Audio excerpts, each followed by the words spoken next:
Bueno, vamos a informar sobre cómo se avanza en el castigo a quienes cometen delitos. Es la sección de cero impunidad que se lleva a cabo los jueves y está a cargo del licenciado Ricardo Mejía. Y yo también les voy a informar sobre nuestro viaje a Washington. Les voy a hacer un resumen. Fue una muy buena visita, un buen encuentro benéfico para los pueblos de los dos países. Pero vamos a escuchar a Ricardo.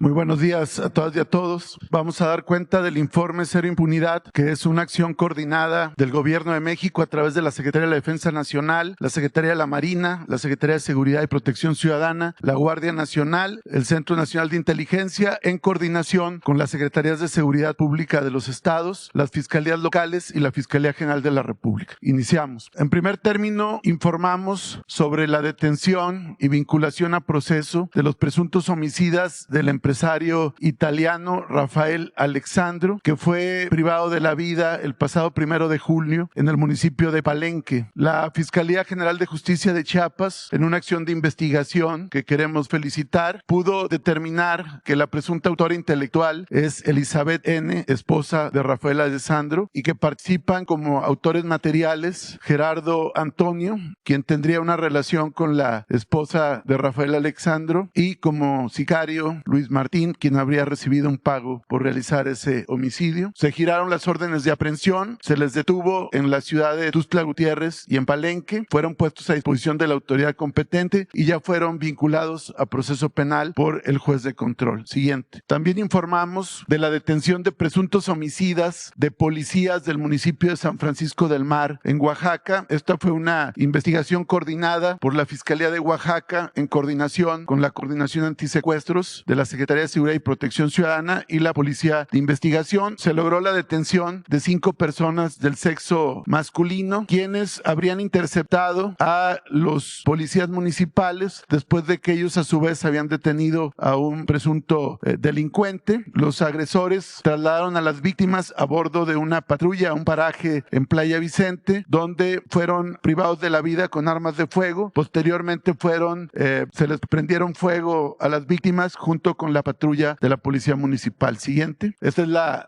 patrulla. Fue en la carretera que conduce de San Francisco del Mar a Puerto Estero. Ya están detenidos los 5 y vinculados a proceso penal. Siguiente. Este fue un evento en Taxco de Alarcón, en Guerrero, en el año de 2018. Fue un hecho que sacudió a la población de Guerrero y del país, porque este feminicida no solamente mató a su víctima, sino que a su vez la desmembró y también se le encontró en una cocina, en un hecho brutal, donde participó la madre del sujeto de nombre César N. La madre de nombre Silvia ya fue sentenciada a 40 años de prisión por estos hechos. En una operación coordinada de la Fiscalía de Guerrero y la de Baja California, fue detenido hace unos días en Tijuana César N., quien era esposo de Magdalena N., nutrióloga de 28 años, madre de 2 pequeños hijos. La víctima desaparece el 13 de enero de 2018 y 9 días después su cuerpo fue encontrado en un local propiedad de la familia de César N., ubicado en el barrio de Guadalupe, cerca del Zócalo de Taxco. Los restos de la víctima fueron encontrados en ollas de peltre y otros guardados en el refrigerador. La madre del sujeto habría contribuido a este hecho criminal y la necropsia reveló que la víctima falleció por asfixia y después el cuerpo fue desmembrado. Ya fue detenido el feminicida y la audiencia de vinculación a proceso será el día de mañana, toda vez que el detenido solicitó la ampliación del término para la vinculación a proceso. Siguiente. También informamos de la detención de una célula de narcomenudistas en Cuitzeo, Michoacán. Esta es una operación coordinada por la Fiscalía General de Justicia de Michoacán y la Secretaría de la Defensa Nacional. Se les aseguraron diferentes dosis de metanfetamina y marihuana, también armas y también motocicletas. El total de personas detenidas es de 8, quienes fueron puestos a disposición de la Fiscalía General de la República. Siguiente. También informamos que la Fiscalía Fiscalía de la Ciudad de México integró carpeta de investigación, la cual fue judicializada en contra de Cecilio N., quien habría cometido el delito de violación en agravio de su nieta. Esta denuncia prosperó en una orden de aprehensión que se le ejecutó a esta persona, el cual ya fue recluido en el reclusorio preventivo Varonil Sur y ya está vinculado a proceso penal en una acción de la Fiscalía General de Justicia de la Ciudad de México. Siguiente. También con relación al operativo de búsqueda para la detención y procesamiento penal de José N., alias El Chueco, presunto autor material del homicidio de 2 párrocos y un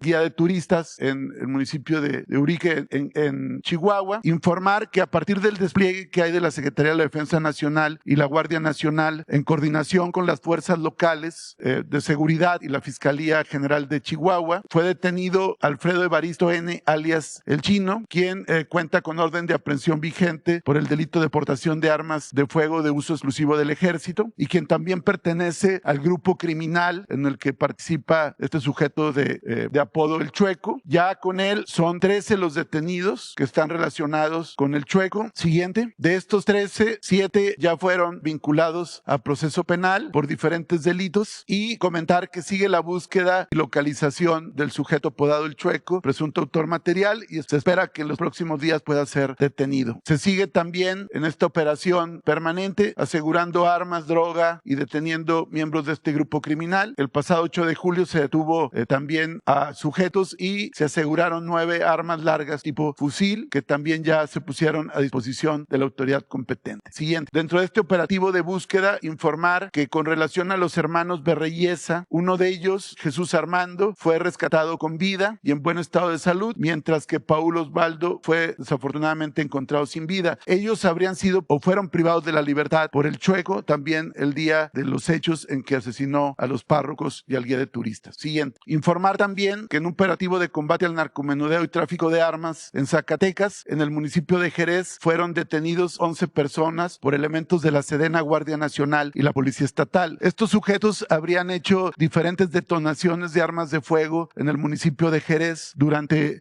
los días 8, 9 y 10 de julio y finalmente fueron detenidos tras haber repelido las fuerzas de seguridad esta agresión con armas de fuego. Aseguraron también 16 armas largas y cortas, 122 cargadores, 5,373 cartuchos, 4 vehículos, entre otros objetos que utilizan para sus actividades criminales. La Fiscalía General de la República, a través de la Fiscalía de Coordinación Regional, ya obtuvo la vinculación a proceso de 5 de los 11 sujetos. Siguiente. También informar que en Guanajuato fue detenido junto con 6 personas, junto con otras personas, Gustavo N., alias El Cuadros, presunto jefe de una célula criminal del cártel Santa Rosa de Lima en Celaya, quien cuenta, este individuo, con 3 órdenes de aprehensión por el delito de homicidio. Los detenidos fueron puestos a disposición de la autoridad competente y se espera ya la vinculación a proceso contra este jefe de una célula criminal del cártel de Santa Rosa de Lima. Siguiente. También informar que en diferentes operativos contra el tráfico de armas y narcomenudeo en Sonora, en diferentes operativos en Caborga, Pitiquito, Tubutama, Cajeme, Hermosillo, San Luis Río Colorado, fueron detenidas 24 personas, entre ellas un menor de edad. Fueron aseguradas diferentes armas y drogas y también fueron liberados 117 migrantes que este grupo criminal tenía detenidos. Siguiente. Informar que dentro de la operación permanente que se realiza para el aseguramiento y desmantelamiento de laboratorios para la generación de drogas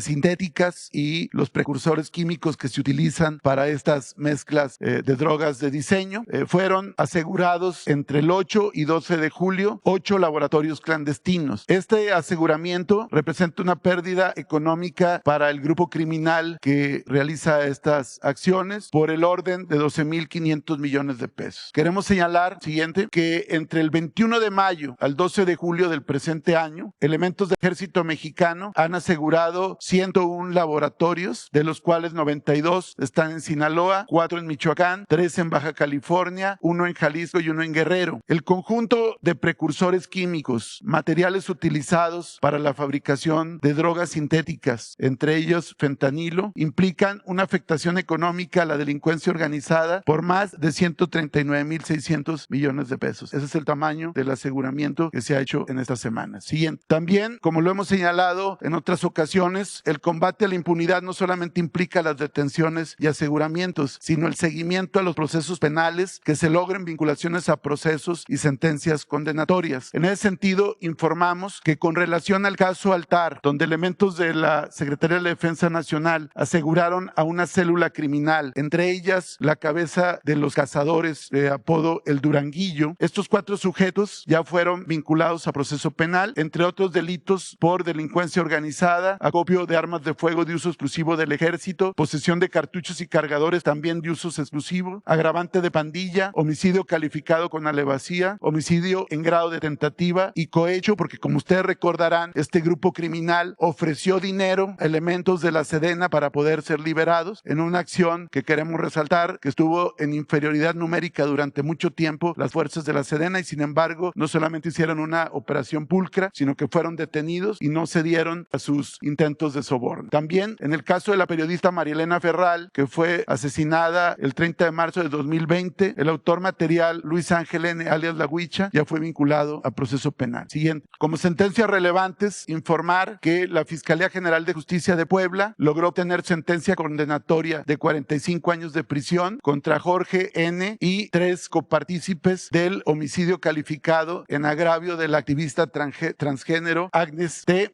quien fue privada de la vida en la población de Chipilo en Puebla, además de habérsele robado un vehículo. Siguiente. También informar que en el caso del sujeto apodado como el Lagarto, Jesús Tomás N., la Fiscalía de Veracruz informó que se obtuvo sentencia condenatoria de 22 años de prisión en contra de Jesús Tomás, alias el Lagarto, por el delito de homicidio doloso calificado por hechos que ocurrieron el pasado mes de marzo de 2019 en el Hospital General de Ciudad Minatitlán. Aquí lo relevante de esta sentencia condenatoria en contra de este sujeto apodado el Lagarto es que este sujeto habría estado relacionado con el multihomicidio ocurrido el pasado 19 de abril de 2019 en Minatitlán, en donde 13 personas perdieron la vida a consecuencia de armas de fuego en un evento familiar que había en Minatitlán, que ustedes recordarán que fue una multiejecución, y este sujeto se le identifica como el principal autor de este evento. Él fue detenido en su momento en Escárcega, Campeche, en una operación que se realizó en aquella entidad y finalmente ya fue condenado el pasado 8 de julio a 22 años de prisión. Siguiente. También informar que en la Ciudad de México, a partir de las acciones de la Fiscalía General de Justicia de la Ciudad de México y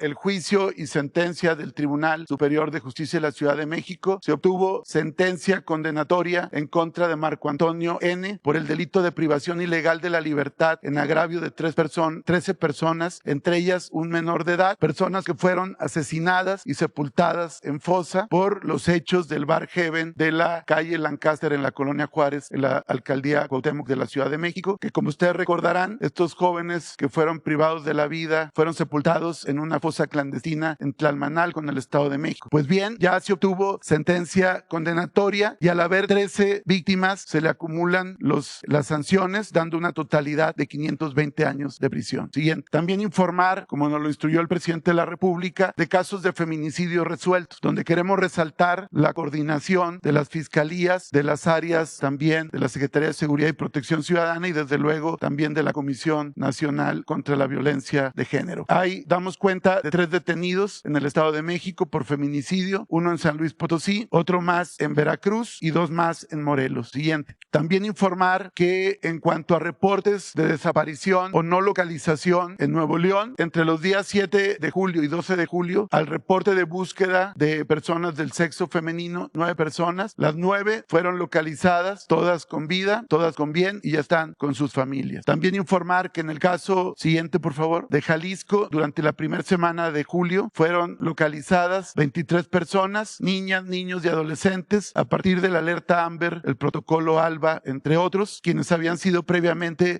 denunciadas por desaparición o no localización. Siguiente. En total, durante el mes de junio de 2022 en Jalisco, la Fiscalía del Estado de Jalisco logró la localización de 73 personas, que todas están con bien a partir de estas operaciones de búsqueda. Siguiente. Con relación al caso de Devan y Susana Escobar Basaldúa, informar que el día de mañana, 15 de julio, está previsto que personal del Instituto de Ciencias Forenses del Tribunal Superior de Justicia de la Ciudad de México y el médico especialista forense de ONU Mujeres sostendrán reunión para compartir estudios y criterios, entre ellos respecto a los resultados de la exhumación y posterior necropsia que se practicó al cuerpo de Devani Escobar para unificar el informe. Y el día lunes 18, finalmente se realizará la reunión del Grupo Interinstitucional de Trabajo, conformado por médicos del INCIFO y su director general, el médico especialista de la ONU, la Comisión Ejecutiva de Atención a Víctimas, representando a los padres de la víctima, la Comisión Nacional de Búsqueda, así como la Fiscalía General de Justicia de Nuevo León, con sus peritos y médicos de esa representación social y personal de la Secretaría de Seguridad y Protección Ciudadana, para conocer ya el informe una vez que hayan sostenido la reunión y haber hecho las deliberaciones correspondientes. Siguiente, informar también que en el caso del periodista Luis Enrique Ramos Ramírez, quien fue privado de la vida en la ciudad de Culiacán, informar que fue sujetada a la prisión preventiva justificada Bricia Carolina N., quien está imputada por el delito de encubrimiento por favorecimiento cometido en contra de Luis Enrique, quien fue encontrado sin vida el 5 de mayo del presente año. Informar que, al anterior, por favor, Bricia Carolina pidieron la ampliación del término. Por lo pronto, el juez le decretó la prisión preventiva justificada para que no se sustraiga de la acción de la justicia, y en la audiencia se determinará si es vinculada a proceso penal. Informar que también la Fiscalía de Sinaloa informa que hay una tercera orden de aprehensión contra un presunto autor material del homicidio de Luis Enrique. Siguiente. Y como lo hacemos cada semana, dando seguimiento a la instrucción presidencial del caso de la persecución de los autores de los homicidios de periodistas, informar que con la orden de aprehensión por un autor material del homicidio de Luis Enrique Ramírez, el número de detenidos y buscados sube a 27. Hay ya también 19 vinculados a proceso penal, y este es el cuadro que se revisa cada semana. Se espera que en los próximos días también se pueda ya ofrecer un resultado con relación al caso de Antonio de la Cruz, quien fue privado de la vida el pasado 29 de junio en Ciudad Victoria, Tamaulipas. ¿Sería cuánto, señor presidente?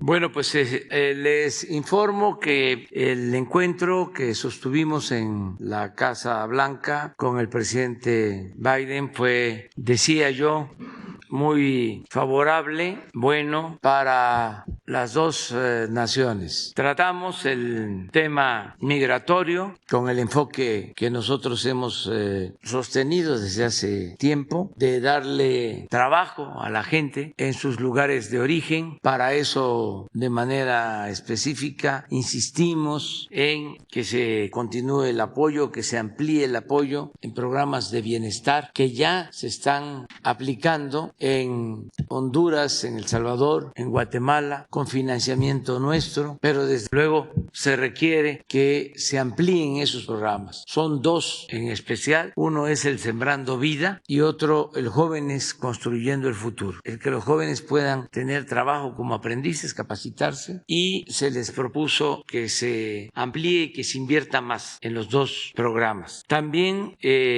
hablamos de la necesidad de ampliar el número de visas de trabajo temporal para México, para Centroamérica. Esto se aceptó, se va a aumentar considerablemente el número de visas de trabajo para ingresar a Estados Unidos. Desde luego, el planteamiento de fondo fue el de impulsar las actividades productivas, el de unirnos para aumentar la producción en Estados Unidos, en México, y aun cuando ya existe el Tratado de América del Norte, procurar unirnos más, quitar aranceles que puedan existir, toda la regulación en el comercio, simplificar trámites, quitar todos los trámites tediosos y unirnos más para producir y enfrentar el fenómeno migratorio. Esto también fue muy importante. Hablamos de cambiar la política migratoria, que en vez de que se deje suelta y que haya vacíos que llenan los traficantes de personas, también por la conveniencia, como ha sucedido siempre, de empleadores sin escrúpulos en Estados Unidos, que prefieren tener indocumentados porque les pagan menos, porque los pueden correr cuando quieren, que en vez de esa relación, además que propicia violación de derechos humanos, accidentes graves, pérdidas de vidas humanas, que en vez de eso se ordene el flujo migratorio con visas temporales de trabajo, no solo para el campo, sino también para los servicios, beneficios para la industria. Hay una realidad, hace falta fuerza de trabajo en Estados Unidos y se necesita producir, se necesita crecer. Y es indispensable la fuerza de trabajo. Entonces, es un momento importante, decisivo, para llevar a cabo un plan laboral, migratorio, como en su tiempo fue el programa Bracero. Son otros tiempos, otras circunstancias, pero es lo que se necesita. Y eso lo propusimos y se va a analizar. Como ya dije, sí hay el compromiso de aumentar el número de visas temporales de trabajo. También tratamos otros temas, la modernización de las aduanas en la zona fronteriza. Nosotros tenemos un programa de aduanas que se ha iniciado en Baja California, en Sonora, en Coahuila, en Tamaulipas, y en efecto en el comunicado de ayer se habló de una inversión de parte nuestra de $1,500 millones. Algunos expertos hablaron de que nos impusieron ese plan cuando llevamos ya tiempo proyectándolo y ya aplicándolo. ¿En qué consiste? Pues en mejorar las aduanas, que haya un mejor servicio, incluye mejorar el tráfico en Tijuana con un segundo piso en toda la zona fronteriza. Ya lo dijimos aquí, fuimos allá, es un proyecto que lleva tiempo. Es una inversión pues de más de 10,000 millones de pesos. En el caso de Sonora, pues es mejorar las aduanas de San Luis Río Colorado, resolver el problema de el paso del tren, que es un problema de muchos años, desde que existe el tren, desde el siglo XIX, que se partió la ciudad.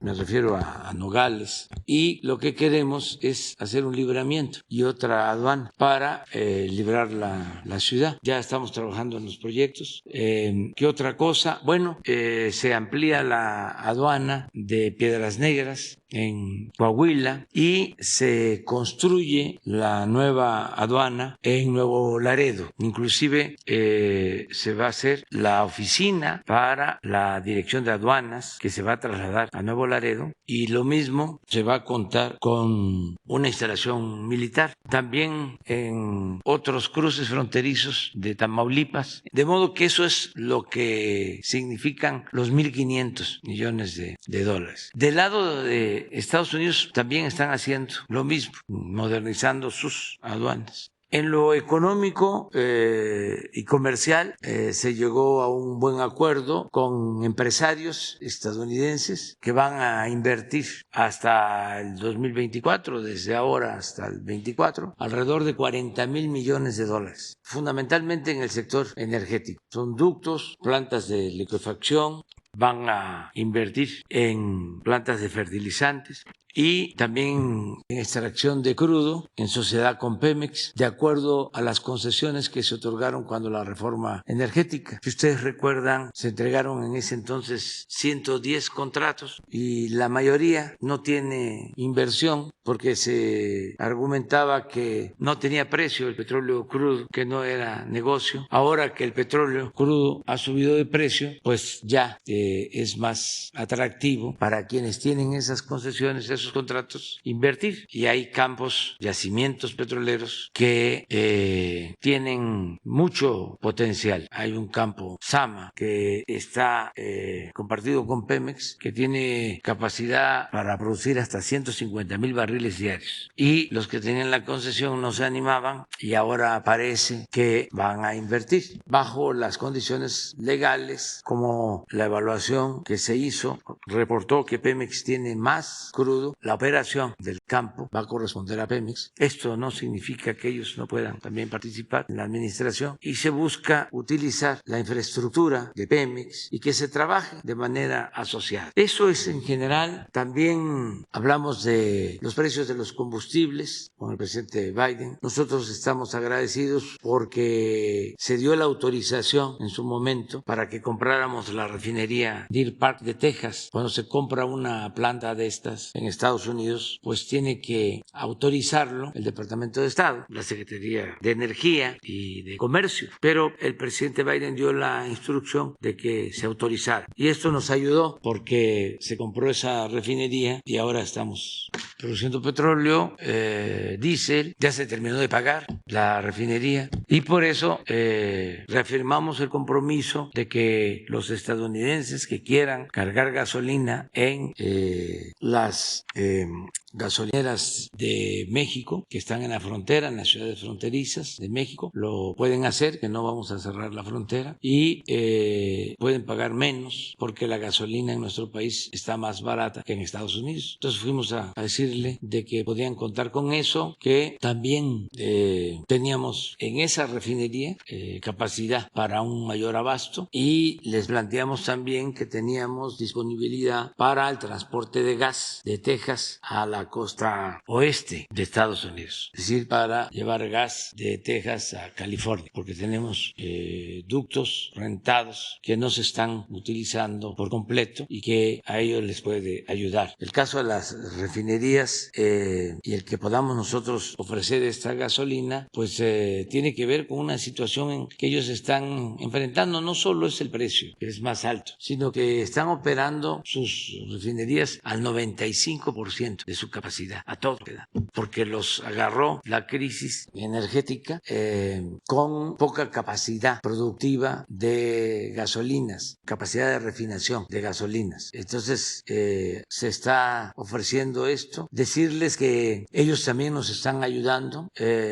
Ofrecieron vendernos de gobierno a gobierno fertilizantes. A nosotros nos importa mucho impulsar la actividad productiva, en especial la producción de alimentos. Entonces nos van a vender a precio justo fertilizantes y también leche en polvo para las lecherías de Liconza, también a precios justos, cosa que agradecemos. En el caso de la inflación, pues ya ustedes conocen cómo el día de ayer, que se va a conocer, el dato de inflación en Estados Unidos aumentó la inflación a 9.1, nosotros tenemos 8, 7.99, 8, y ellos tienen en junio, igual que nosotros, 9.1, y es muy notorio de que se les está incrementando la inflación en energéticos. Traían del componente total de inflación 2.6 en energéticos y ahora en el dato de ayer ya son 3 puntos lo que les aumenta y nosotros seguimos en 0.6 en energéticos por la política que estamos aplicando. Entonces, muy buena la reunión. Hablamos de que se regularice la situación de nuestros paisanos migrantes. Se lo planteé al presidente Biden, que había que darles tranquilidad, certidumbre, que llevan años trabajando de manera honrada en Estados Unidos. Y como fue un planteamiento atrevido, porque se está en víspera de elecciones y hay la mala costumbre de no tocar estos temas porque supuestamente afectan electoralmente a quien los propone. Yo sostengo que estos temas hay que tocarlos todo el tiempo, independientemente de las elecciones, y que además es mejor enfrentar la realidad. No tienen fuerza de trabajo y es necesaria la regularización y es necesaria la entrega de visas temporales de trabajo, porque la inflación se detona, se desata por la pandemia y por la guerra en Ucrania, pero en el fondo es porque no hay producción suficiente en América del Norte. Entonces, se importa mucho. Nosotros estamos importando 100,000 millones de dólares de China y Estados Unidos importa 500,000 millones de dólares de China. Y nada más piensen en lo que significa el incremento en fletes. ¿Por qué esa dependencia? ¿Por qué no producir lo que consumimos en nuestros países? El planteamiento es, vamos a fortalecer la región. Primero, América del Norte, vamos a incluir los países de Centroamérica y luego toda América, la Unión de América, que es un continente con una gran potencialidad en lo económico, en lo tecnológico, en cuanto a fuerza de trabajo, joven, creativa y con un mercado amplio que permitiría consumir todo lo que se produzca sin necesidad de depender de otras regiones del mundo. Eso es lo que hay que estar pensando hacia adelante. Y fue muy buena la plática con el presidente Biden. Estuvimos también antes con la vicepresidenta Kamala Harris, también muy afectuosa, con mucho respeto hacia el pueblo de México. Me volvió a insistir que tiene un primo en México, tiene familias en México y en todos lados mucho respeto hacia México. Y nuestros paisanos, bueno, ¿para qué les digo? Puro amor, puro amor. Estaban contentísimos, les agradezco mucho y repito lo que siempre decimos y ayer, antier, me lo estuvieron recordando. Amor con amor se paga. No se organizó nada, todo fue espontáneo y desde que llegamos al aeropuerto, nada más que pues ya no puedo yo ahí acercarme mucho porque están las medidas de seguridad que se establecen, pero llegamos al hotel y ahí estaba, y música, y al día siguiente desde muy temprano también, y hasta ayer que salimos del hotel, la despedida. Antier, cuando fuimos a la Casa Blanca por la tarde, estuvimos en los monumentos al presidente Franklin Delano Roosevelt y no presidente, dirigente social destacadísimo, defensor de los derechos civiles, Martin Luther King, y también muchos paisanos. Ahí tuvimos que decir unas palabras para homenajear al presidente Roosevelt, a Martin Luther King, mártir, un héroe de la lucha por los derechos civiles, por la no violencia, la lucha por la igualdad. Y muy bien, nos sentimos muy apoyados, muy respaldados por nuestros paisanos, y todo esto pues obliga, nobleza obliga a que no dejemos de trabajar en beneficio de nuestro pueblo hasta el último día. Quedó Óscar González.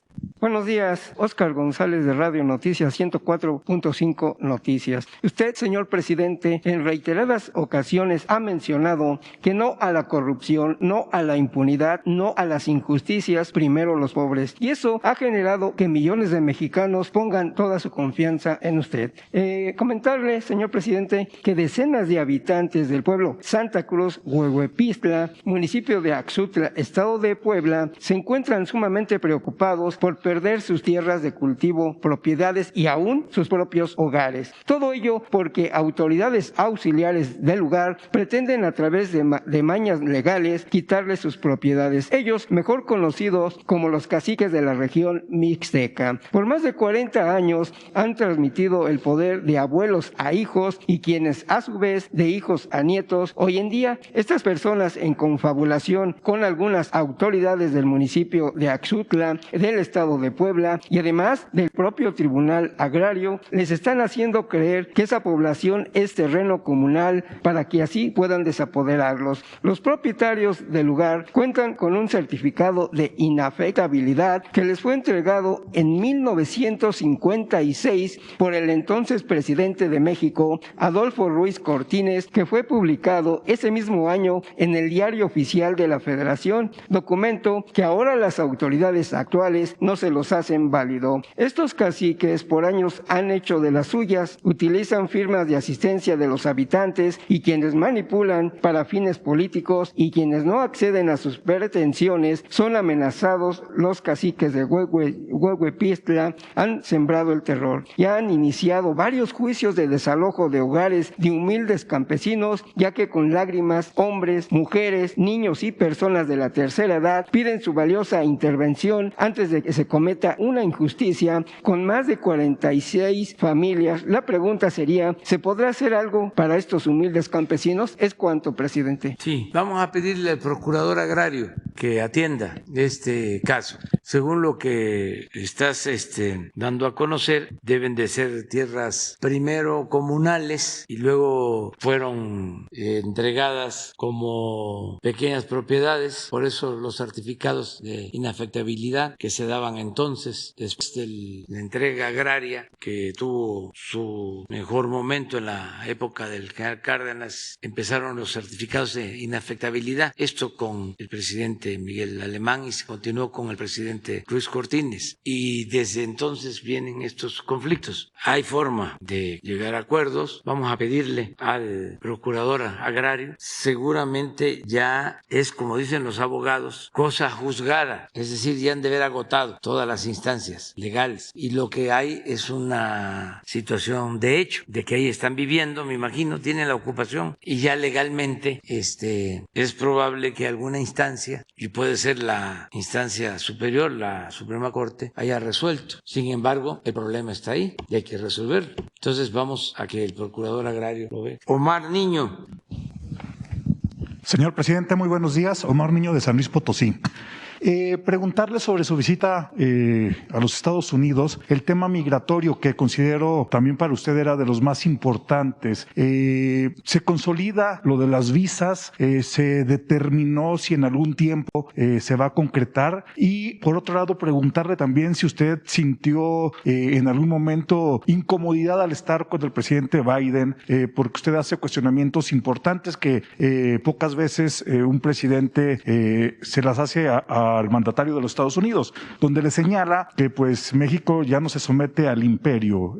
Básicamente hubo ahí una parte de usted que lo señala y el presidente Biden pues le responde que se tienen que trabajar, ambos países tienen que trabajar de manera paralela para sacar la problemática, los problemas que tienen juntos. Esta sería mi primera pregunta. Bueno, yo en lo personal y también en lo público considero que el presidente Biden es una persona buena, de buenos sentimientos, y eso ayuda mucho en cualquier relación. Cuando trata uno con personas malas, aunque la política no es maniquea de buenos y de malos, pero hay veces que tiene uno que tratar con gente taimada o de malos instintos, es más difícil. Entonces, es una ventaja tratar con gente buena. Y además, él tiene mucha experiencia política, eso también ayuda. Y desde el principio nos ha tratado con respeto. Siempre habla de pie de igualdad.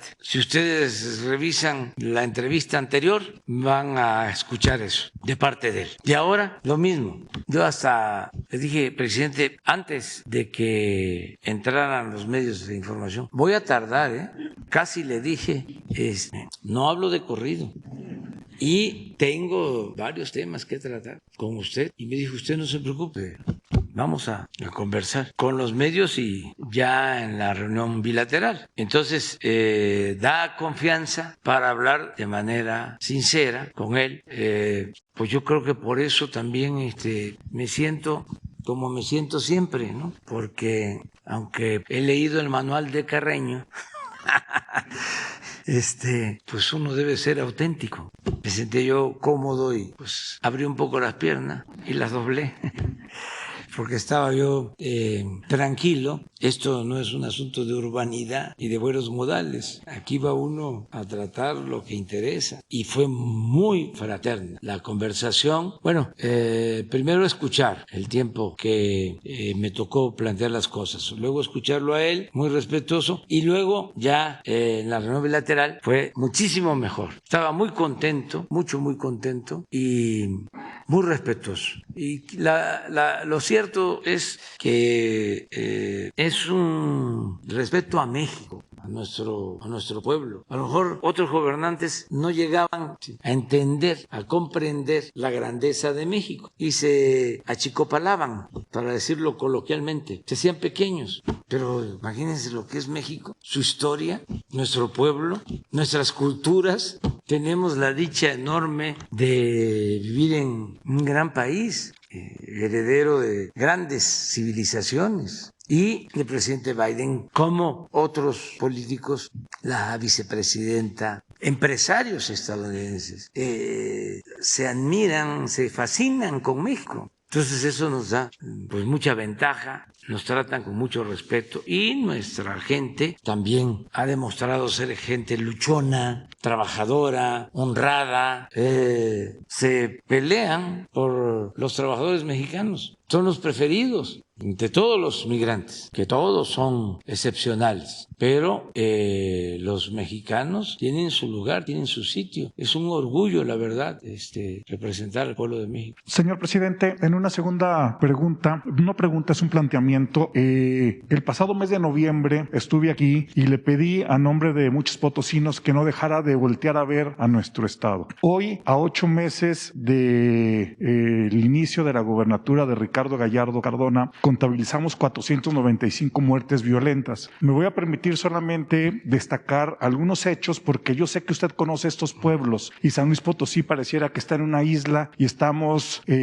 corriendo a pasos muy acelerados para terminar siendo un Zacatecas o un Guanajuato con una violencia extrema. Le hago el recuento de 6 casos solamente. El 5 de abril, Tamazunchale, un pueblo que usted conoce muy bien, fue tomado por un grupo armado por 2 horas. El pueblo se aterrorizó, estuvo totalmente tomado por el grupo armado y la respuesta de Ricardo Gallardo, lo cito, dice: no se preocupen, fueron a hacer sus viáticos los delincuentes, fueron a hacer su picnic. Punto número 2, el 10 de junio tiraron 7 cuerpos en el pueblo mágico de Aquismón, todos vendados y todos en una carretera que lleva al pueblo mágico, amontonados y totalmente pintados y totalmente mayugados del cuerpo. El 1 de julio hubo lo que nunca se había visto en San Luis Potosí. En Tamazopo, que es otro de nuestros tesoros para el turismo, había un helicóptero que se rentaba para hacer paseos turísticos. Apenas el 1 de julio, ese helicóptero fue quemado por grupos de la delincuencia organizada y dejaron 4 muertos ahí. Nunca se había visto que una aeronave fuera, en este caso, incendiada.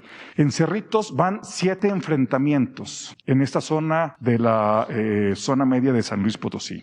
El 20 de junio, y este es un caso bien importante, presidente, el 20 de junio fue atacado el penal de La Pila con armas tipo Barrett. Esa es la salida para la zona industrial. Los delincuentes tiraron ponchallantas y fueron muchos los trabajadores de la zona industrial que no llegaron a su trabajo porque tiraron muchos ponchallantas. Aquí lo más importante es que el C5, que es donde se graba gran parte de lo que pasa en la ciudad con las cámaras, ese día y a esa hora, que fue un lunes a las 6 de la mañana, no se grabó nada, que hubo un error y no se grabó nada. Aquí quiero hacer un contexto que es bien importante, que el director del C5 no fue removido, fue cambiado de su puesto, y el director del penal de La Pila son 2 funcionarios que trabajaron con el gobierno de Enrique Peña Nieto y que estuvieron encargados del penal de máxima seguridad de Ocampo, Guanajuato, en el periodo cuando Ricardo Gallardo Cardona, ahora gobernador de San Luis Potosí, estuvo encerrado y estuvo preso en ese penal. Desde ahí se les ha dado puros puestos de primer nivel de la policía. Eso suena muy extraño, y más extraño que en el ataque se hayan borrado todas las evidencias de lo que pudo haber sucedido para dar con los delincuentes.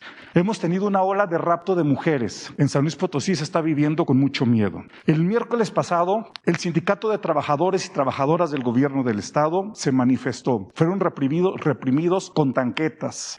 Hay fotografías. Tengo un expediente que me gustaría entregárselo a quien usted me diga, si al licenciado Jesús o a Leti. Es el expediente de el Sindicato del Gobierno de Trabajadores y Trabajadoras del Gobierno del Estado, que fue precandidata también para la gubernatura de Morena. Ahora está huyendo porque está acusando una persecución política. Me voy a permitir, por último, leerle un párrafo de lo que el sindicato está solicitando. Dice: señor presidente de la República, Andrés Manuel López Obrador, San Luis Potosí vive un grave retroceso democrático porque el gobernador del estado, Ricardo Gallardo Cardona, ha iniciado una persecución política en contra de las y los integrantes del Sindicato Independiente de Trabajadoras y Trabajadores del Gobierno del Estado, así como de algunos periodistas de medios de comunicación que no se someten a su control, al emitir órdenes de aprehensión en nuestra contra basadas en denuncias penales inexistentes y ocultas, porque quieren encarcelar a quienes defendemos los derechos humanos y laborales de la población. Yo solamente, presidente, para culminar, le quiero decir que yo tengo 22 años de periodista, estoy integrado al mecanismo de protección federal porque fui perseguido por el padre de Ricardo Gallardo Cardona y yo tengo este mecanismo que me ha servido mucho. Lo único que le puedo decir es que en San Luis Potosí la gente está viviendo con miedo. Si yo algún día dejo de venir a estas mañaneras, será o porque estoy en la cárcel injustamente o porque quizás ya no esté vivo. A nombre de los potosinos, que somos muchos, yo le pido que volteen a ver a San Luis Potosí. Estamos viviendo una ola de violencia como nunca antes la habíamos vivido y estamos viviendo una ola de represión. Y, señor presidente, en un ejercicio de honestidad, usted sabe quiénes son los gobernantes de San Luis Potosí, porque en alguna ocasión usted los nombró mafiosillos. No es el hecho de que se vuelva a repetir esto. Lo único que le solicitamos los potosinos es que no dejen de voltear de ver a San Luis Potosí, porque además es un polo bien importante en la inversión. Estamos inmersos en el corredor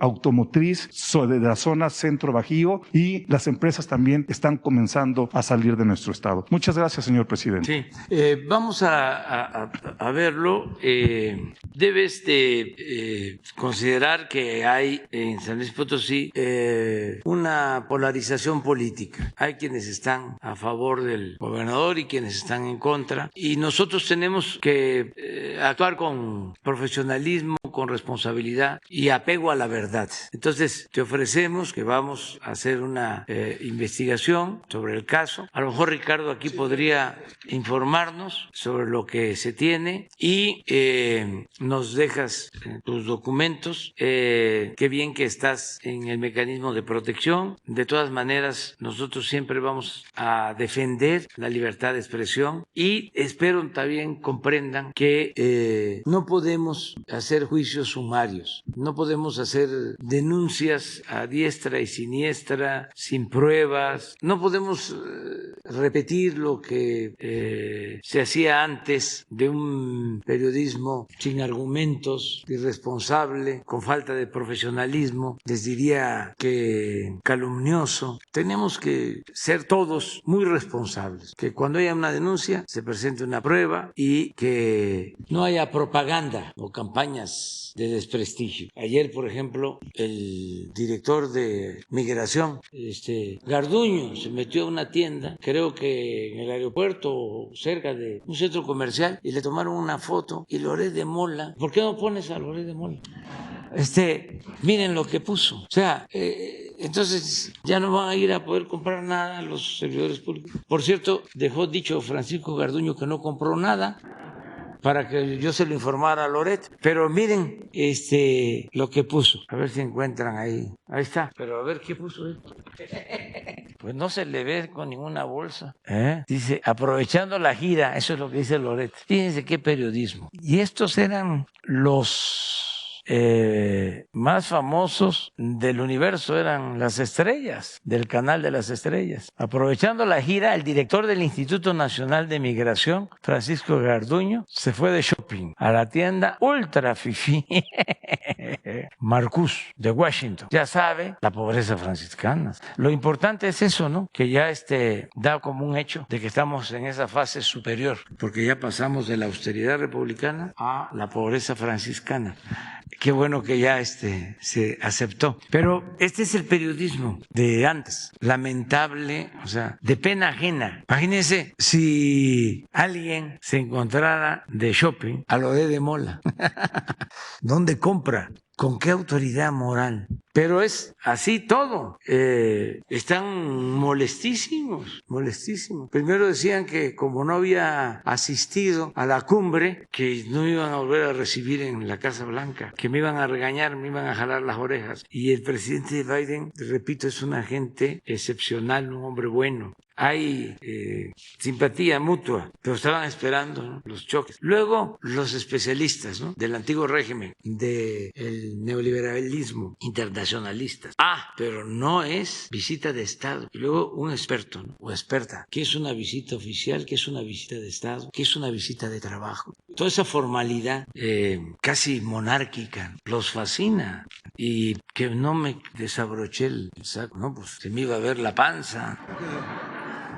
Y entonces, miren la panza, por la barbacoa y por los tamales de chipilín, los chanchamitos, y los tlacoyos, y la torta de chilaquil, de la guajolota y todo eso. Bueno, pero en fin, queda Alberto Marroquín. Y ya. Gracias, señor presidente. Pero permítame. Sí, para lo de San Luis. Sí, gracias, presidente, con su permiso. Con relación a lo de San Luis, efectivamente se han presentado eventos, sobre todo en la Huasteca, pero también comentar que por instrucciones de la secretaria de Seguridad, Rosa Isela Rodríguez, ya se está en coordinación con el fiscal José Luis Ruiz para establecer una célula de trabajo ante homicidios y antisecuestros, como lo hemos hecho en Cajeme y en Zacatecas, precisamente para acelerar la persecución criminal y las investigaciones. Entonces ya habrá un despliegue. También el Centro Nacional de Inteligencia establecerá un grupo operativo de inteligencia, y se está trabajando también en los estados aledaños para establecer un blindaje junto con el área de seguridad en carreteras de la Guardia Nacional. Comentar que en cuanto al penal estatal de La Pila, el día 21 y 22 de junio hubo un operativo, se encontraron objetos punzocortantes que se pudieron quitar ahí de los reclusos, y estamos trabajando permanentemente en coordinación y se va a reforzar. Pero también informar que el pasado 24 de junio se detuvo Adrián N., que es hijo del líder criminal Alfredo Alemán, que es parte de una célula delictiva del Cártel del Golfo. Y esta operación, que se realizó precisamente en San Luis Potosí, en el municipio de Soledad Graciano Sánchez, generó una serie de acciones de este grupo criminal. Sin embargo, ya está vinculado a proceso penal Adrián N. Por diferentes delitos, y se continuará actuando. Es la instrucción que tenemos, y aquí se dará cuenta en su oportunidad de más detenciones. ¿Están haciendo en Zacatecas? Es un grupo de trabajo permanente que estará coadyuvando con la Fiscalía Local para investigaciones criminales, detención de objetivos criminales y aprehensiones de objetivos relevantes. Eso será, con permiso. Bueno, Alberto. Gracias, señor presidente. Alberto Marroquín Espinosa, de JF Informa desde Cancún, es ahora am.com en Querétaro y frecuenciacat.com. Señor presidente, nos enteramos que gente de Morena desde Quintana Roo quieren proponerle, se postule para ser senador de la República cuando termine su mandato.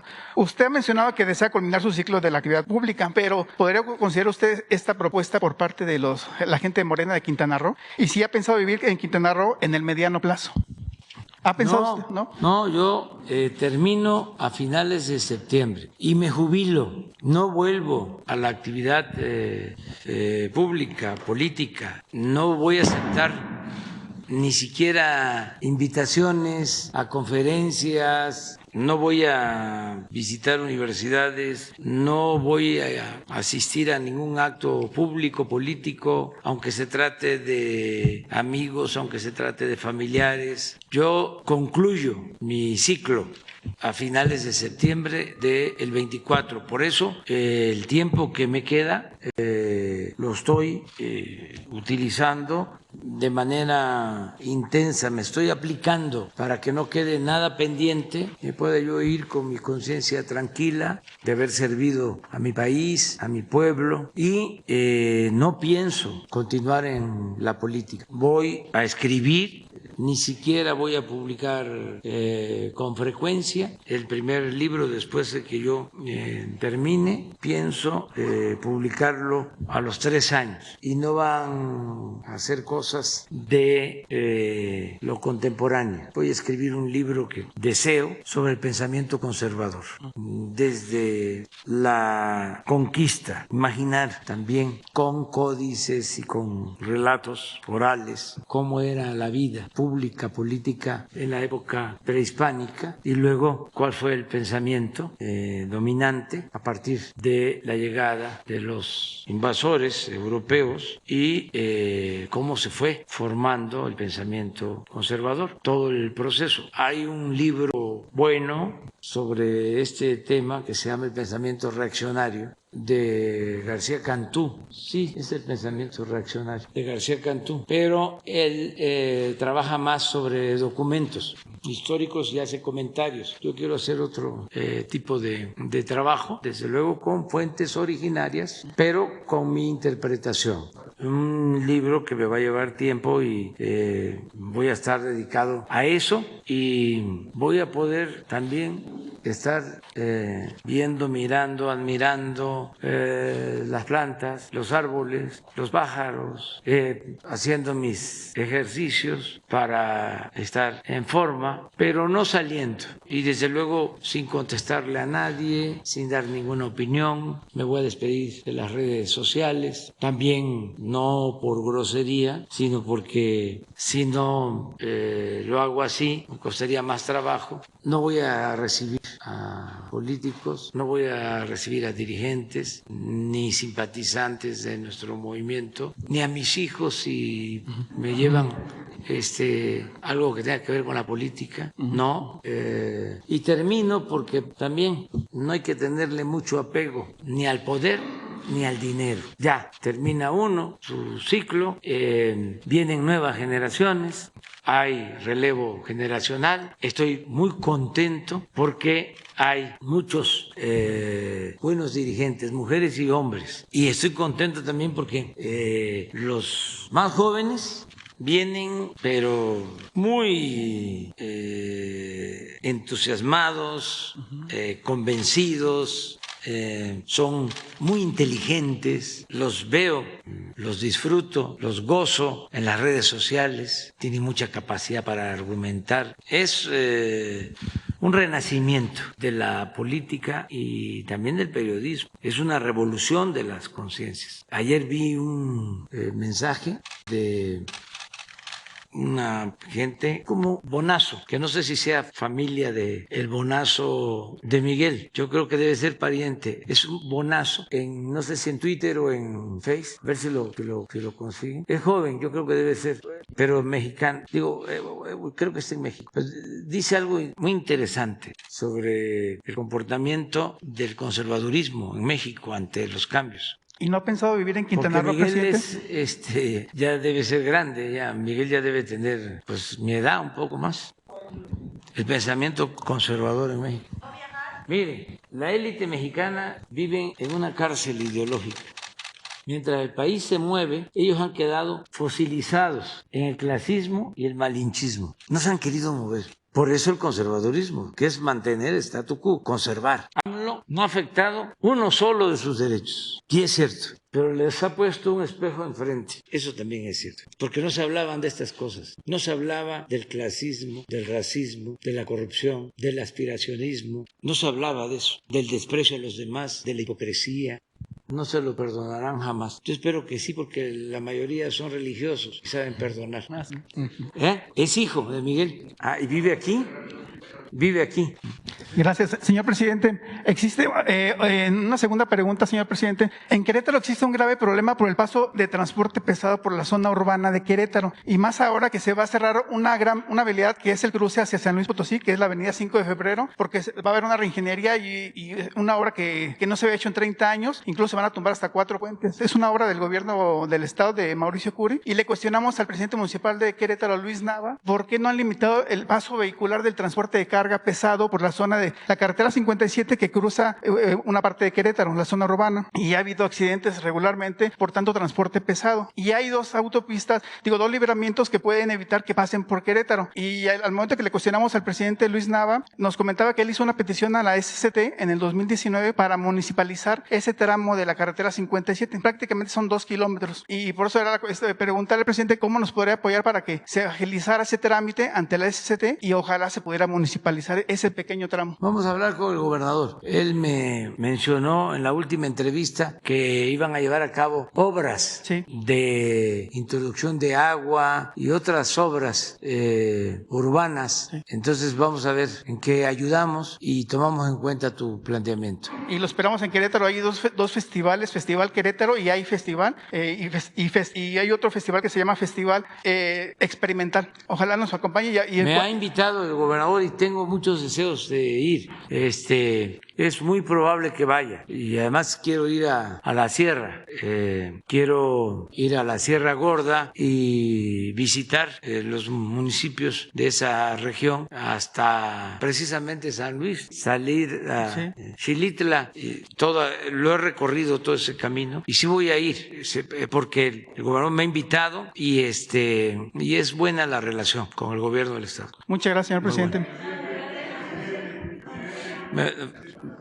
Mujeres, ustedes tres, a ver si alcanza. Tres mujeres. Buenos días, señor presidente. Buenos días a todos los presentes. Elías Fernández, de Noticias del Movimiento Conciencia y colaboradora del programa radiofónico Iztaccíhuatl en el Sendero de la Luna. Señor presidente, el Movimiento Conciencia le hace entrega, formalizando el compromiso mutuo como un hecho sin precedentes del proyecto para sentar las bases contra la crueldad hacia los animales. ¿Puedo dejar en sus manos el proyecto, señor presidente? Por otro lado, señor presidente, en relación con los más de 200 felinos y otros animales incautados, aún no se puede decir rescatados, a la fundación llamada Black Jaguar White Tiger en la Ciudad de México, que se encontraron en una situación infame, quisiera comentar lo siguiente. En mi trabajo como fotodocumentalista he testificado diversos zoológicos de la República Mexicana, los de supuesta excelencia, los modestos y los casi abandonados. En cualquiera de estos casos he capturado imágenes igualmente infames. También hay infinidad de registros hechos por la propia ciudadanía que circulan en redes y que casi ninguna autoridad voltea a ver. Ojalá este caso mediático coadyuve a visibilizar una indignante y cotidiana realidad. Sin embargo, el 21 de enero de 2016 se aprobó una iniciativa de ley en el estado de Veracruz impulsada por el Movimiento Conciencia, la conversión de zoológicos en santuarios. El Estado se posicionó, así como la primera entidad en el mundo, en lograr tal avance. Han pasado más de 6 años desde entonces y esa ley sigue siendo letra muerta. Aprovecho para informarle que este tema y el de los humedales se platicarán próximamente con el gobernador de Veracruz, Cuitlahua García, a quien le agradecen su buena disposición. Esta iniciativa de ley aprobada no trata, como se ha querido hacer creer, de cerrar los espacios en los que habitan animales. Al contrario, se trata de que estos lugares se vayan transformando paulatinamente a través de una nueva reglamentación y reconvirtiéndose en recintos con ética científica y educativos. Se trata de poner candados a la corrupción disfrazada de proteccionismo y evitar situaciones de crueldad. En efecto, en la actualidad algunos zoológicos, falsos santuarios o unidades de manejo pueden ser vías legales e ilegales para el tráfico de especies silvestres y exóticas, para su explotación, esclavitud y enriquecimiento ilícito. Incluso promotores de la sustracción de animales de su ambiente natural con el fin de adueñarse de sus vidas como símbolos de posición y poder. En la figura de los santuarios certificados se trata de que prevalezcan los valores imprescindibles de algunos zoológicos de avanzada, como es la conservación, la recuperación de especies, la investigación y el estudio de la biodiversidad, entre otras virtudes, como asimismo la protección, la rehabilitación y el proceso de reubicación de animales silvestres. Lugares, pues, donde no se promueva que la fauna coexista fuera de su hábitat con fines de entretenimiento y en los que, en cambio, se impulsen proyectos para que haya más áreas protegidas. De igual modo, busca implementar un importante programa de rescate y conservación de fauna nativa y endémica. Un santuario gestiona el traslado de las especies exóticas a lugares cuya infraestructura sea lo más parecido posible a su hábitat. En conclusión, la ética animal, el humanismo y la educación es el espíritu de un santuario. Señor presidente, de acuerdo a esta investigación antes expuesta, ¿usted apoyaría a los santuarios? Sí, y estamos promoviendo los parques naturales y vamos a impulsar mucho en el sureste 3 áreas naturales protegidas. Una es el Parque del Jaguar, es un rescate que se está haciendo de una superficie de alrededor de 3,000 hectáreas que va incluso a abarcar la zona arqueológica de Tulum y se va a bardear para que no haya invasiones y se proteja. Otro parque natural va a ser el nuevo Uxmal. Se tiene un terreno de 2,600 hectáreas a 5 kilómetros en línea recta a la zona arqueológica de Uxmal. Ya se decidió que va a ser un área protegida. Se van a sembrar árboles, va a haber reforestación y hay muchísimos animales, fauna nativa, tanto en el de Tulum Cancún, que hay jaguares, como en el de Nuevo Uxmal. Y también se van a comprar 15,000 hectáreas a un ejido en Calakmul para ampliar la reserva de Calakmul. Entonces, sí estamos trabajando en eso y yo espero que cuando concluya mi gobierno vamos a dejar como 10 nuevos parques o reservas naturales protegidas. ¿Podría el Movimiento Conciencia, como observadores, acompañar en la reglamentación de estos parques? Sí, a través de María Luisa, de Albores, nos ponemos de acuerdo. Que conozcan ustedes todo lo que estamos haciendo con ese propósito. Gracias, señor presidente. Y a lo mejor, si nos los permiten, y hay disposición de parte de ellos, de los gobiernos de Oaxaca y de Chiapas, y de eso luego las comunidades, porque ahí hay un problema de límite. Es Santa María, Chimalapa y San Miguel, Chimalapa. Los dos ejidos, Santa María y San Miguel, deben de poseer como 500,000 hectáreas y no hay mucha población. Y esas tierras y otras han sido invadidas, de acuerdo a la versión de ellos, y se crearon del lado de Chiapas municipios. Pero es una tierra en conflicto desde hace mucho tiempo. Y ya resolvió la Corte sobre el límite. Entonces, como es un poco lo que plantea el compañero, ya resolvieron lo agrario, pero el problema continúa. Entonces, lo que queremos es hacerles una propuesta de convertir toda esa franja en una zona de reserva, que le dé trabajo a los pobladores en el programa Sembrando Vida y que al mismo tiempo se conserve. Y estaríamos hablando de una reserva enorme y evitamos la confrontación, el conflicto. Es un acuerdo que queremos llevar a cabo. Por eso son buenas las mañaneras, porque estas cosas las hablo con los gobernadores, pero hablo con uno y luego le hablo con otro. Pues ya ahorita ya los dos ya saben, ¿no? El gobernador de Chiapas y el gobernador de Oaxaca. Y también las comunidades, porque una cosa es lo legal, ya se definió lo del límite, pero ¿qué va a suceder ahora con quienes viven ahí? Ya hay municipios que constituyeron. En el proceso del juicio de límites, fueron creando municipios y ahora la Corte resuelve. ¿Y qué va a pasar con esos municipios? Tenemos que llegar a un acuerdo. Y para mí lo más importante es que cuidemos esa área natural, porque estamos hablando de selva que puede conservarse con flora y fauna nativa. Ese sería un gran proyecto que podríamos llevar a cabo antes de que terminemos. Gracias, señor presidente. Le hago entrega de la iniciativa contra la crueldad animal. Este es un hecho sin precedentes. Ojalá pudiera tener respuesta el Movimiento Conciencia pronto de esta iniciativa. Sí, y siempre tú tienes aquí la palabra. Muchas gracias. Adelante. Muy buenos días, señor presidente. Janet Galindo, de Grupo Transmedia. La Chispa, Campeche, Tabasco, Yucatán, Quintana Roo, Petrolera, Ciudad de México. Señor presidente, ayer tuvo usted un encuentro en su gira, tuvo usted un encuentro con empresarios, tanto de estadounidenses como mexicanos. ¿Cuáles fueron las inquietudes que ellos le externaron? Y no sé si en algún momento dado usted les expresó también todos los proyectos y todo lo que se está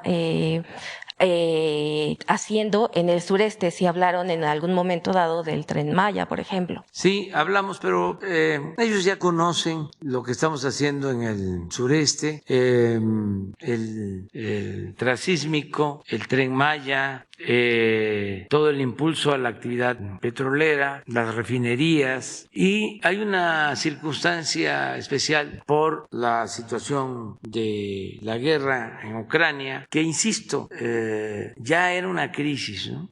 Yo podría sostener que era una crisis del modelo neoliberal y que con la pandemia y con la guerra de Rusia y Ucrania se precipitó, se agravó, porque ya estaba agotado el modelo neoliberal, había que cambiarlo. Tan es así que como nosotros iniciamos el gobierno pensando en que ese modelo era inviable, y esto no es un asunto ideológico, es de juicio práctico. Si en 34 años que impusieron ese modelo no hubo crecimiento, lo peor de todo es que creció mucho la desigualdad económica y social. Ayer en la exposición de Carlos Slim reconoce de que los sueldos en México han crecido menos que en China y desde luego que en Estados Unidos en los últimos tiempos.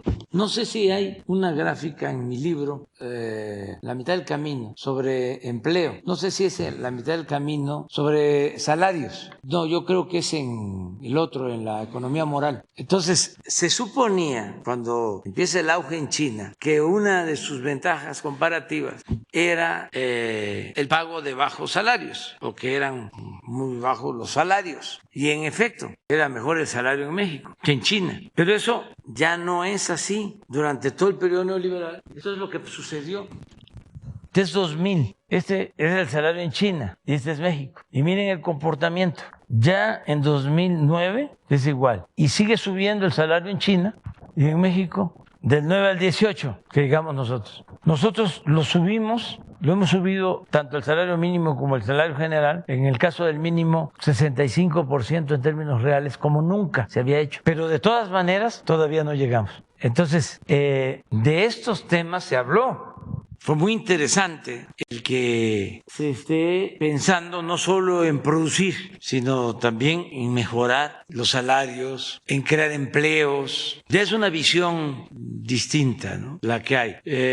Y también es muy importante el buen uso de los energéticos, cuidar los energéticos y no abandonar la transición energética para no seguir dependiendo del petróleo. Tenemos que pensar en energías alternativas. Por ejemplo, el proyecto que se inició en Sonora de una planta solar, lo queremos replicar en toda la frontera, no solo para tener energía en nuestro país, sino poder exportar energía a a estados fronterizos de la Unión Americana. De eso hablamos. Entonces, siempre y cuando la planeación esté a cargo de la Secretaría de Energía y el socio principal sea la Comisión Federal de Electricidad. Pero se puede permitir la inversión extranjera en sociedad con la Comisión Federal de Electricidad. Porque para tener energía nosotros en el norte y poder exportar energía eléctrica, sí hay que replicar las plantas solares, pero necesitamos también plantas de gas de respaldo y necesitamos un tendido de líneas de transmisión. Entonces son inversiones fuertes, pero sí hay interés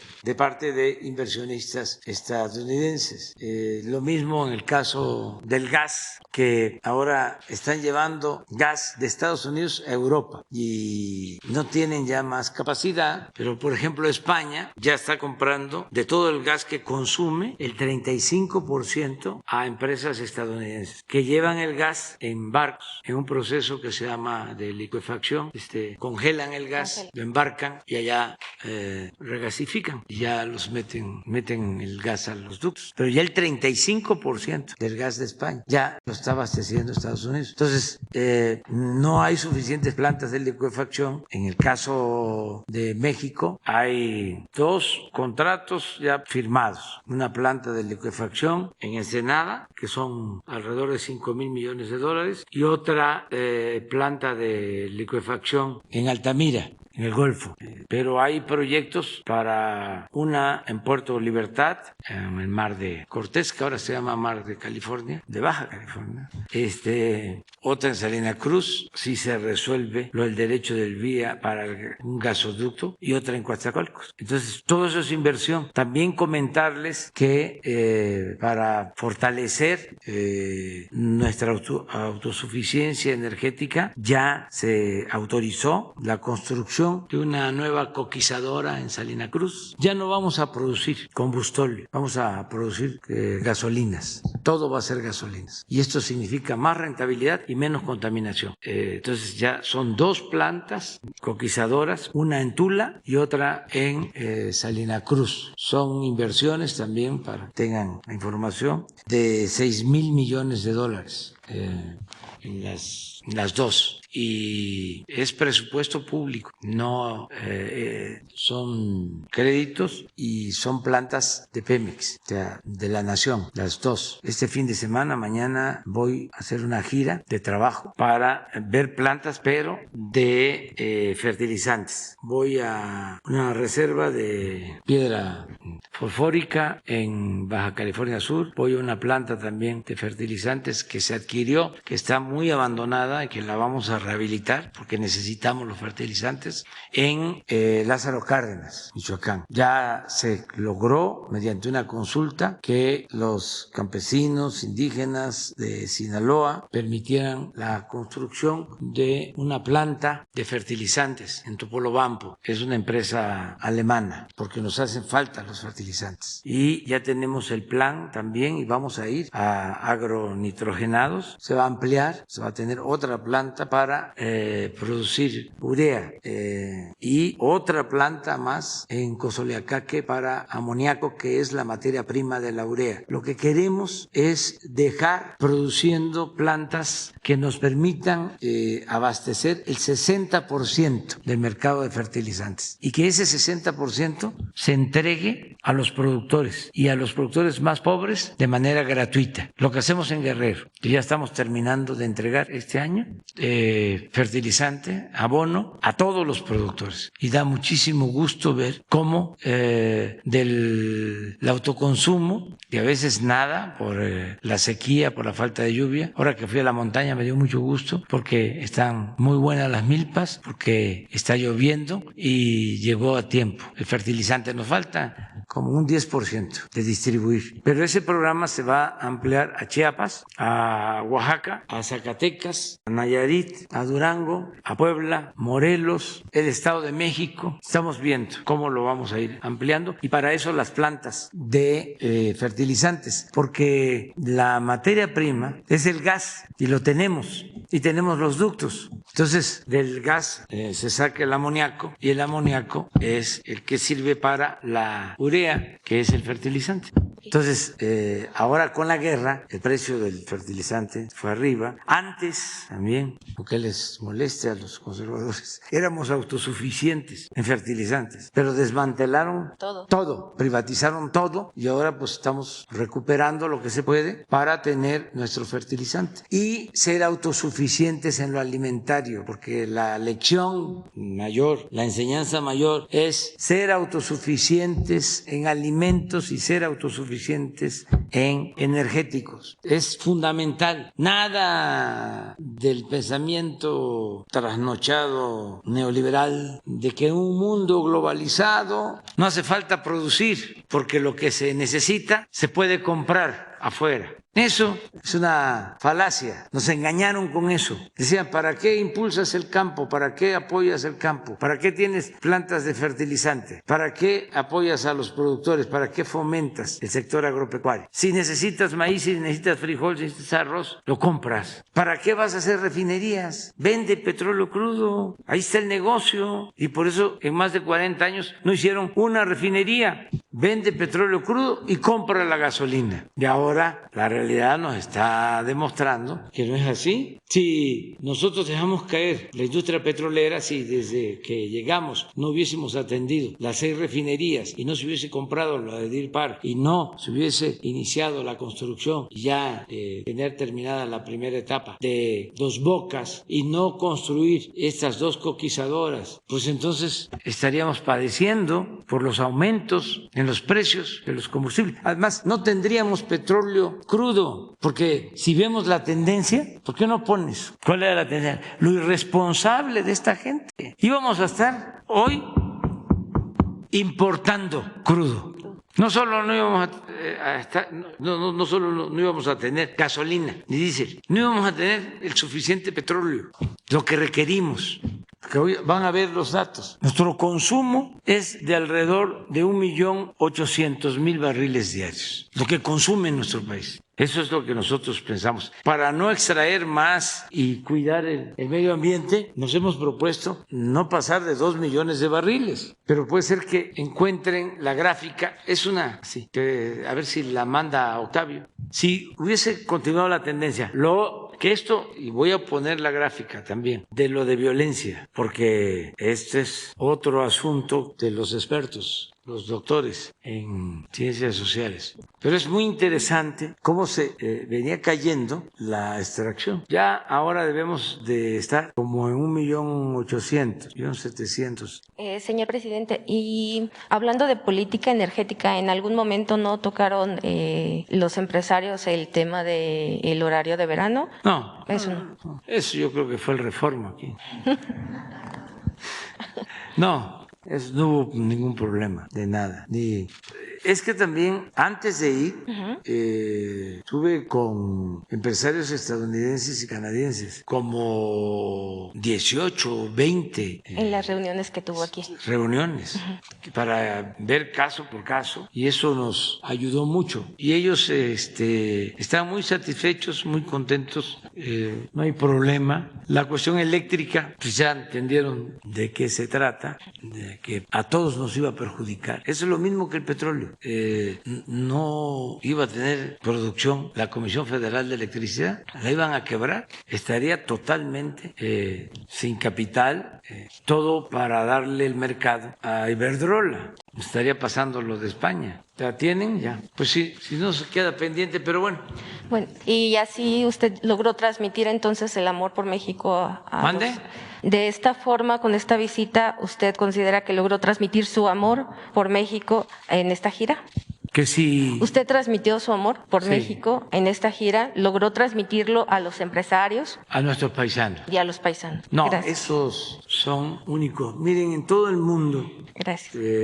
los migrantes son excepcionales. Hay algo especial. Los mexicanos que vivimos aquí somos de una forma, y los mexicanos que viven allá tienen algo excepcional, muy especial. O sea, un profundo amor a México. Quizá como nosotros estamos aquí, ¿sí? No añoramos, ¿sí?, nuestra tierra, nuestra agua, nuestra patria. Pero ¿cuál es la canción más escuchada? Que lejos estoy, México lindo y querido, ¿sí? Pero con un sentimiento, o sea, ahí está la defensa, pues, de México. Mucho amor a nuestro país, mucho, mucho, mucho amor. Entonces, eso es. No, llegaron de Nueva York y de otras partes, y les preguntaba yo, ¿y de dónde son? Zacatecas y San Luis y Chiapas y Oaxaca, la Ciudad de México, de todos lados. Es excepcional, y sí se los recordé de nuevo, ¿no?, allá a los gobernantes, con todo respeto, para que no maltraten a nuestros migrantes. Les recordé porque ese dato se ocultaba. El primer lugar es México, con 38 millones de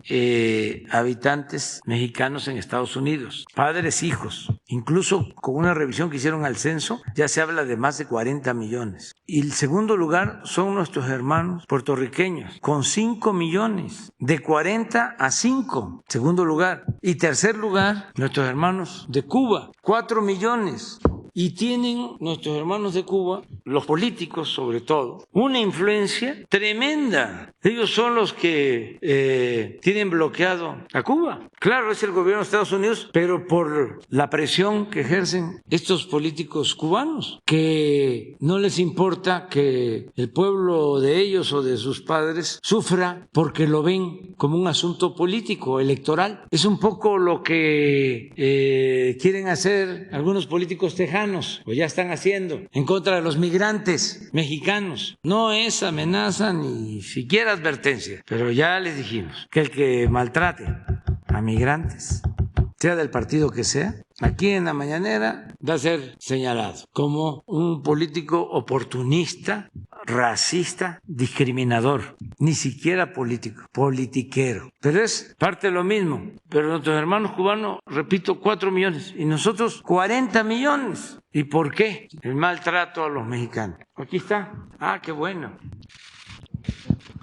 Este es 2.548.000 en el 12. Con Fox en el 2004, acá estaba, 3.400.000 barriles diarios. Y fue cayendo. Ay, ¿por qué fueron estos 3.400.000? Porque acabaron con Cantarell, lo exprimieron, le inyectaron nitrógeno para extraer todo el petróleo. Contaminaron los pozos, un desastre. Después de producir Cantarell, de extraerse de Cantarell solo más de 2 millones de barriles diarios, ahora Cantarell está produciendo 150.000 barriles. Lo acabaron. No hubo una explotación racional, sino era sacar todo. Bueno, y miren cómo se fue cayendo. Y aquí llegamos nosotros.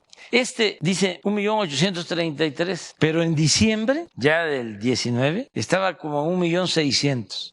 Esto iba así. Y aquí lo agarramos, 21.1.802, los que les comentaba. Y estas son nuestras proyecciones, pero hasta acá no vamos a llegar. Esto es lo que quieren los de Pemex. Octavio, y no vamos a pasar de 2, que es lo que necesitamos. Pero esto nos ayuda mucho porque el precio también está alto y ese excedente es el que nos permite subsidiar el precio de la gasolina. Si no subsidiáramos el precio de la gasolina, la inflación se va a las nubes, porque ustedes saben que de eso depende todo, la gasolina y el diésel, y lo otro los alimentos, pero también tiene que ver con la gasolina. A ver, ¿por qué no pones el de los porcentajes de violencia, pero de homicidio, que es el delito que más nos ha costado? Pero ya ven que también están, dale con eso. El de los porcentajes, porque hay varias maneras, ¿no?, de interpretar los hechos. Sí, pero hay uno que es por sexenio. A ver si lo tienen. Aquí se ve. No, pero hay otro, el de Calderón. ¿No lo tienes, Ricardo? Este también es importante. Aquí fue subiendo. Aquí llegamos, ya la tendencia, arriba, y ya empezamos a bajar. 5% hemos bajado. Aquí está el porcentaje de cómo lo agarró y cómo dejó. 9.28. Cedillo lo bajó 31%. Fox lo bajó 1.62. Homicidio. Calderón, campeón, no le va a gustar. Casi 200% de cómo lo encontró. 59% arriba. Y nosotros 9 menos desde que llegamos. Es otra forma. Y yo espero que esto, porque aquí estamos en 22, y espero que este año sea bueno. Ayer fue bueno. Hoy, sí. A ver, hoy. Digo, ayer. Esto es INEGI. Nada más que siempre tengo otros datos, ¿no? Y vamos avanzando, vamos a seguir avanzando. Te vas a quedar. Mira, ayer fue 3 estados sin homicidio y ayer nos ocupa exactamente lo de ayer. Y si le seguimos hasta acá, estos son los estados. Pero estamos trabajando y vamos a seguir trabajando. Pues ahora en el informe de Ricardo habló de una banda, ¿no?, desarticulada aquí en Guanajuato. Y tiene que ver mucho, y eso también es importante que se conozca, con el fentanilo, que ya no es el tráfico con las drogas de antes, que la marihuana, que la amapola. Ahora son más los químicos, el fentanilo, y sobre eso estamos trabajando. Y son muchos los laboratorios que se están pues destruyendo, y es una cantidad considerable de fentanilo que se decomisa constantemente, equivalente a dosis. Es que además el precio ya de los químicos es muchísimo mayor que el de las otras drogas. También son ultra dañinas, peligrosas, mortales. Eso hay que esperar que se investigue. Nosotros todavía no lo tratamos en la mesa. Eso no tenemos toda la información.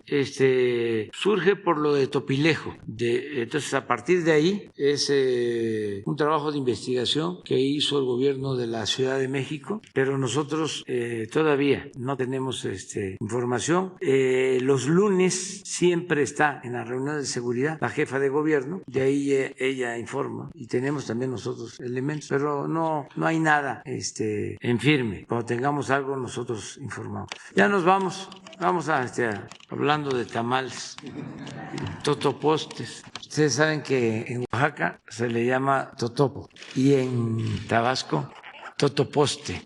Es muy parecido, nada más que en Tabasco es más delgadito, pero un desayuno de frijol con queso y unos plátanos fritos y totoposte, y si se puede un café con leche, y si se puede más un chocolate.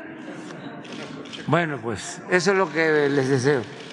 Y una concha ya. Adiós.